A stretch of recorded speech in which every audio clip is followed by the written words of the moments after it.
Hello everyone, today we will start a new topic, D'Alembert's ratio test. So first of all, we will understand what does D'Alembert's ratio test say. Definition of D'Alembert's ratio test is, if sigma un is a positive term series and limit n tends to infinity, un upon un plus 1 is equal to L, then three conditions arise. First, sigma un is convergent if L is greater than 1. Number 2, sigma un is divergent if L is less than 1. And number 3, the test fail if L is equal to 1. मतलब कहता है कि अब हमारे पास कोई series given है, उसका बोले कि ये कंडीशन चेक है क्या ये कन्वर्जेंट है या डाइवर्जेंट है। मतलब हमें चेक करने दिया जाए कि आप डिस्कस कीजिए कि क्या ये कन्वर्जेंट है या डाइवर्जेंट है। तो उसके लिए हम इस टेस्ट का यूज़ करते हैं। By the help of this one test हम लोग आइडेंटिफाई करते हैं जो हमारी जो गिवन सीरीज है वो कन्वर्जेंट है या डाइवर्जेंट है। तो ठीक है, कहता है कि सिग्मा यूएन हमारे पास कोई सीरीज है और पॉजिटिव टर्म मतलब first term, second term, third, जितने भी टर्म्स हैं उस गिवन सीरीज में वो सारे ग्रेटर देन 0 होने चाहिए। ठीक है सीरीज। एंड लिमिट हम क्या करेंगे, उस गिवन सीरीज का nth टर्म फाइंड आउट करेंगे मतलब un, और फिर n+1th टर्म फाइंड आउट करें मतलब un+1, दोनों का रेशियो दे लेंगे। उस पर हम limit n tends to infinity check करेंगे। अगर उसकी वैल्यू ग्रेटर देन 1 आ जाए तो जो हमारी जो गिवन सीरीज है वो कन्वर्जेंट होगी, अगर लेस देन 1 हो जाए तो डाइवर्जेंट होगी, और L इज इक्वल टू 1 पे टेस्ट फेल हो जाएगी। ठीक है, कितने बुक में रहता है कि limit n tends to infinity un+1 upon un, मतलब रिसिप्रोकल अपोजिट रहता है। Limit n tends to infinity un+1 upon un, तो वहाँ पे कंडीशन चेंज हो जाएगी। जब L की वैल्यू लेस देन होगी तो उस कंडीशन में कन्वर्जेंट होगी, जब L की वैल्यू ग्रेटर देन 1 होगी तो उस कंडीशन में डाइवर्जेंट। दोनों सेम है। हमने यहाँ पे क्या किया, un अपॉन un+1 की बात कर रहे हैं, तो कितने बुक्स में un+1 अपॉन un की बात करें, बस यहाँ पे कंडीशन चेक हो जाती है। अगर un अपॉन un+1 ले रहे तो L की वैल्यू ग्रेटर देन 1 पे कन्वर्जेंट होगी और L की वैल्यू लेस देन पे डाइवर्जेंट। अगर limit n tends to infinity un+1 upon un ले रहे हैं तो यहाँ पर जाएगी L की वैल्यू लेस देन 1 पे कन्वर्जेंट होगी और L की वैल्यू ग्रेटर देन 1 पे डाइवर्जेंट होगी। ठीक है, अब L इज इक्वल टू 1 पे द टेस्ट फेल का मतलब क्या हो, L इज इक्वल टू 1 पे ये जो हमारी टेस्ट है वो ये नहीं कहता है कि जो गिवन सीरीज है या तो कन्वर्जेंट भी हो सकती है या वो डाइवर्जेंट भी हो सकती है। मतलब किसी एक पर वो कमेंट नहीं करता कि जैसे L की वैल्यू जब ग्रेटर देन 1 है तो जो हमारी गिवन सीरीज वो कन्वर्जेंट होगी, जब L की वैल्यू लेस देन 1 है तो जो हमारी गिवन सीरीज होगी वो डाइवर्जेंट होगी। पर L इज इक्वल टू 1 पे या तो वो कन्वर्जेंट भी हो सकती है या वो डाइवर्जेंट भी हो सकती है। ठीक है, देखते हैं, इसको हम समझते हैं कि at L is equal to 1 पे कैसे कन्वर्जेंट और डाइवर्जेंट भी हो सकता है। ठीक है, देखते हैं। हमने एक सीरीज लिया sigma un is equal to sigma 1 upon n। ठीक है, सिग्मा का मतलब ये होता है n इज इक्वल टू 1 से इन्फिनिटी समेशन लेना। ठीक है, एक हमारी फर्स्ट सीरीज। सेकेंड हमने लिया sigma un is equal to sigma 1 upon n square. अब ध्यान से देखते हैं कि हमारे पास कोई सीरीज है वो किस फॉर्म में, 1 अपॉन n, मतलब सिग्मा 1/, मतलब किस तरह डिफाइन होगी। सिग्मा un को अगर हम define 1 upon 1 plus 1 upon 2 plus 1 upon 3 plus 1 upon 4 ऐसे ही अप टू इन्फिनिटी तक जाएगी। ठीक, तो हमें पता है ना कि जब कोई series sigma 1 upon n raise to power p के फॉर्म में होता है तो वो by the p series test जब p की वैल्यू ग्रेटर देन 1 होती है तो ये कन्वर्जेंट होती है, और जब p की value less than equal to 1 होती है तो ये डाइवर्जेंट होती है। तो यहाँ पर देखिए by the help of by p series test से हम ये कह सकते हैं कि ये जो सिग्मा un है वो डाइवर्जेंट है, इज डाइवर्जेंट क्योंकि n रेज़ टू पावर कितना है 1। तो जानते हैं जब n, हमें पता है ना sigma 1 upon n raise to power p का कंडीशन क्या होता है, जब p की वैल्यू ग्रेटर देन 1 होती है तो वो कन्वर्जेंट होती है और लेस देन इक्वल टू 1 पे डाइवर्जेंट। तो यहाँ पे p की वैल्यू 1 है तो इसलिए डाइवर्जेंट है। अब इसकी बात करें, यहाँ पे क्या होगी, ये सिग्मा un क्या हो जाएगी, कन्वर्जेंट, क्योंकि p की वैल्यू क्या है ग्रेटर देन 1 है, तो सिग्मा un इज कन्वर्जेंट। ठीक है, ध्यान से देखिए by the p series test. ठीक है, बाय p सीरीज टेस्ट से ये जो सीरीज है वो कन्वर्जेंट है और ये सीरीज डाइवर्जेंट है। ठीक है, अब हम क्या करते हैं कि हम इस पर एक तो मेथड से ये हम पता कर लिए कि ये सीरीज डाइवर्जेंट है, ये कन्वर्जेंट है, एक टेस्ट है। अब हम D'Alembert's रेशियो टेस्ट लगाते हैं। ठीक है, हमें पता चल गया है कि ये जो हमारी गिवन सीरीज है वो डाइवर्जेंट है, ये कन्वर्जेंट है, मतलब एक टेस्ट के तौर। हम अब क्या करते हैं, इस पर सेकेंड टेस्ट यूज करते हैं D'Alembert's रेशियो टेस्ट। तो उसके लिए क्या करना होगा, सबसे पहले nth टर्म फाइंड आउट करेंगे, मतलब un की बात करें तो क्या हो जाएगी 1/n। फिर n प्लस 1th टर्म मतलब un प्लस 1 की बात करें तो वो क्या हो जाएगी 1/n प्लस 1। ठीक है, अब हमें क्या करना है, लिमिट लेना है n tends to infinity un plus 1 का। Limit n tends to infinity की बात करें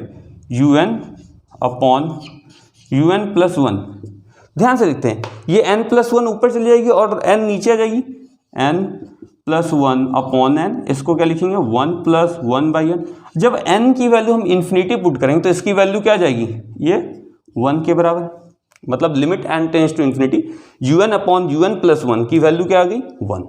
ठीक है, इसके लिए अब इसकी हम बात करते हैं, अब इसको हम देखते हैं। ठीक है, इसके लिए भी हमें क्या करना है, सबसे पहले nth टर्म फाइंड आउट करेंगे। तो nth टर्म की बात करें un क्या हो जाएगी 1/n², फिर n प्लस 1 टर्म मतलब un प्लस 1 की बात करें क्या हो जाएगी 1/n प्लस 1 का होल स्क्वायर। इस पर वही condition, limit n tends to infinity un plus 1 किसके इक्वल हो जाएगी n प्लस 1/n का होल स्क्वायर। और इसकी अगर लिमिट की बात करेंगे तो वो क्या हो जाएगी, n टेंस टू इन्फिनिटी पर 1/n 0, तो 1 का स्क्वायर 1। मतलब ध्यान से देखिए L इज इक्वल टू 1 इस पे भी वही आ रहा है और L इज इक्वल टू 1 इस पे भी आ रहा है, लेकिन एक सीरीज कन्वर्जेंट हो जा रही है, एक सीरीज डाइवर्जेंट हो जा रही है। इसीलिए जो D-एलेम्बर्ट्स रेशियो टेस्ट है L इज इक्वल टू 1 पे कोई कमेंट नहीं करता, वो कहता है कि जो गिवन सीरीज हुआ तो कन्वर्जेंट भी हो सकती है या डाइवर्जेंट भी हो सकती है। उसके लिए हमें क्या, जब ये D-एलेम्बर्ट्स रेशियो टेस्ट फेल हो जाता है तो कुछ अनदर टेस्ट देखते हैं, वो सब हम आगे देखेंगे। ठीक है, यही हुआ कि L इज इक्वल टू 1 पे हम D-एलेम्बर्ट्स रेशियो टेस्ट के द्वारा हम ये नहीं कह सकते जो गिवन सीरीज वो कन्वर्जेंट है या डाइवर्जेंट है। ठीक है, दोनों के, क्योंकि ये हमारी सीरीज डाइवर्जेंट थी, ये कन्वर्जेंट थी, लेकिन दोनों पे कंडीशन जब रेशियो टेस्ट D-एलेम्बर्ट्स रेशियो टेस्ट लगा रहे हैं दोनों पर L इज इक्वल टू 1 आ रही है। ठीक है, अब इसको हम with the help of example देखते हैं। यहाँ तक स्क्रीनशॉट लेना है, स्क्रीनशॉट ले लीजिए। अब हम क्वेश्चन देखते हैं, discuss the convergence of the series, मतलब हमें चेक करना है कि जो सीरीज है वो कन्वर्जेंट है या डाइवर्जेंट है। कोई हमारे पास सीरीज है सिग्मा un जो डिफाइन हो रही है 1/3 whole square plus 1 × 2/3 × 5 whole square plus 1 × 2 × 3/3 × 5 × 7 whole square up to infinity. हमें चेक करना है कि ये गिवन सीरीज कन्वर्जेंट है या डाइवर्जेंट है। तो D-एलेम्बर्ट्स रेशियो टेस्ट अप्लाई करने से पहले हमें गिवन सीरीज का nth टर्म मालूम होना चाहिए और n प्लस 1th टर्म, तभी ना हम limit n tends to infinity un plus 1 check करेंगे। ठीक है, तो सबसे पहले हमें क्या करना है, गिवन सीरीज का nth टर्म फाइंड आउट करना है, मतलब un की बात करें, ध्यान से देखते हैं। फर्स्ट टर्म में भी होल स्क्वायर है, सेकेंड टर्म में भी होल स्क्वायर है, थर्ड टर्म में भी होल स्क्वायर है, मतलब nth टर्म में भी क्या होगा होल स्क्वायर, मतलब ब्रैकेट स्क्वायर कर दिया मैंने। ठीक है, फर्स्ट टर्म में क्या है 1, सेकेंड टर्म में क्या है 1 × 2, थर्ड टर्म में क्या है 1 × 2 × 3, फोर्थ टर्म में क्या होगा 1 × 2 × 3 × 4। तो nth टर्म में कहां तक मल्टीप्लाई होगी 1 × 2 × 3 अप टू n।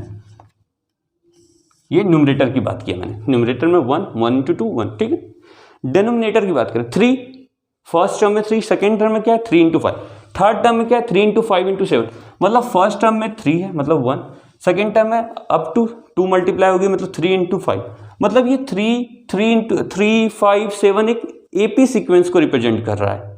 ठीक है, तो जब हम nth टर्म की बात करेंगे तो वहां पर भी क्या हो जाएगा 3 × 5 × 7 अप टू 3 5 7 का nth टर्म की बात करें, ये एक AP सीक्वेंस को रिप्रेजेंट कर रहा है जिसका कॉमन डिफरेंस 2 है। तो इसकी nth टर्म की वैल्यू क्या होगी इस AP सीक्वेंस की, हम अगर nth टर्म की बात करें तो क्या हो जाएगा 3 + n - 1 कॉमन डिफरेंस 2 है, तो क्या हो जाएगी 3 + 2n - 2 मतलब 2n + 1। ये कहां तक मल्टीप्लाई होगा 2n + 1 तक। ध्यान से देखिए, nth टर्म की बात करें un का होल स्क्वायर सब में है, न्यूमरेटर में 1 है फर्स्ट टर्म के लिए, सेकेंड टर्म के लिए 1 × 2 है, थर्ड टर्म के लिए 1 × 2 × 3 है, तो nth टर्म के लिए 1 × 2 × 3 अप टू n तक होगा।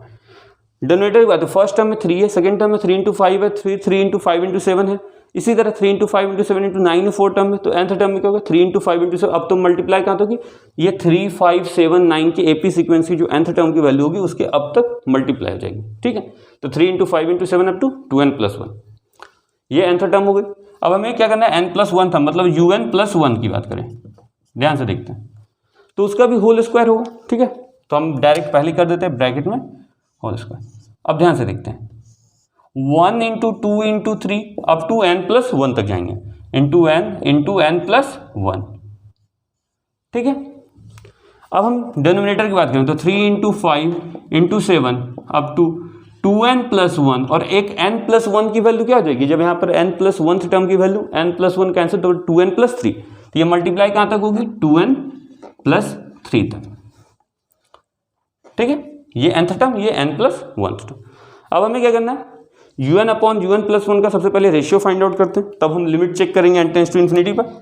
un/un+1 की हम बात करें तो क्या हो जाएगी, अब ध्यान से देखते हैं, un है ना 1 × 3 × तो ये nth टर्म तक तो कैंसिल हो जाएगी ना, 1 × 2 × 3 इस तरह, ऐसे इसको मैं लिखे 1 × 2 × 3 up to n whole square. ठीक है, फिर हम 3 × 5 × 7 to 2n+1 का होल स्क्वायर। ठीक है, और ये ब्रैकेट में आ जाएगी un+1 1 × 2 × 3 n, ठीक है, इंटू n+1 होल स्क्वायर, और ये जो डिनोमिनेटर वाली ऊपर चली जाएगी, क्या हो जाएगी, 3 × 5 × 7 2n+1 इंटू 2n+3 का होल स्क्वायर। अब ध्यान से देखते हैं, ये पूरा टर्म यहाँ तक तो कैंसिल हो जाएगी, इसकी पावर भी एक कैंसिल हो जाएगी। ठीक है, मतलब इसके लिए जो पावर हुई, फिर ये 2n+1 तक भी ये कैंसिल हो जाएगी, इसकी पावर, तो मेरे पास बचेगा क्या, सिर्फ un/un+1 की हम बात करें तो न्यूमरेटर में क्या बचेगा, 2n+3 का और होल स्क्वायर, और डिनोमिनेटर में क्या बचेगा, सिर्फ n+1 का होल स्क्वायर। इसको इस तरह भी लिख सकते हैं ना हम, अगर हम n² कॉमन ले लें, ठीक है, तो ऊपर में क्या बचेगा, 2 + 3/n, ठीक है, और डिनोमिनेटर की बात करें 1 + 1/n का होल स्क्वायर आ जाएगा। ठीक है, ऊपर से n कॉमन लिए, न्यूमरेटर और डिनोमिनेटर से n कॉमन ले लिए, तो ये 2 + 3/n का होल स्क्वायर, और यहाँ पे क्या हो जाएगा, 1 + 1/n का होल स्क्वायर। ठीक है, un/un+1 हमें पता चल गया। अब क्या करेंगे, हम लिमिट चेक करेंगे, limit n tends to infinity पे un/un+1 इज इक्वल टू क्या हो जाएगी, limit n tends to infinity 2 + 3/n 1 + 1/n का होल स्क्वायर। अब जब चेक करते हैं limit n tends to infinity पे 3/∞ 0, यहाँ पर चेक करते हैं n tends to infinity 1/n 0, तो ये क्या आ जाएगी, n टेंड्स टू इन्फिनिटी पर 2, स्क्वायर का क्या वैल्यू हो जाएगी 4, n टेंड्स टू इन्फिनिटी पर लिमिट की वैल्यू क्या आ रही है, 2 × 2 = 4। ठीक है, 2 × 2 = 4। तो अब क्या हुआ, अब ध्यान से देखते हैं, हमारे पास limit n tends to infinity un/un+1 की वैल्यू ग्रेटर देन 1 आ गई। तो जब limit n tends to infinity un/un+1 की वैल्यू ग्रेटर देन 1 आती है, तो जो गिवन सीरीज होती थी वो कन्वर्जेंट होती थी। तो by the help of D'Alembert's ratio test, by ratio test मतलब डी-एलेम्बर्ट्स रेशियो टेस्ट, ठीक है, ratio test sigma un is convergent, तो ये जो सीरीज हमारी है वो कन्वर्जेंट है। ठीक है, हमें क्या करना होता है, डी-एलेम्बर्ट्स रेशियो टेस्ट अप्लाई करने से पहले गिवन सीरीज का nth टर्म फाइंड आउट करते हैं, फिर n+1 टर्म फाइंड आउट, मतलब un और un+1 फाइंड आउट करते हैं, दोनों का रेशियो लेते हैं, लिमिट चेक करते हैं n टेंड्स टू इन्फिनिटी पर, अगर उसकी value greater than 1 convergent, less than 1 divergent, r=1 पर टेस्ट पे मतलब दूसरा टेस्ट अप्लाई करते हैं। ठीक है, चलिए यहाँ तक स्क्रीनशॉट लेना, स्क्रीनशॉट ले लीजिए। अब हम नेक्स्ट वीडियो में न्यू टॉपिक स्टार्ट करेंगे, आप अपने डाउट्स कमेंट सेक्शन में सेंड कर सकते हैं। Thank you.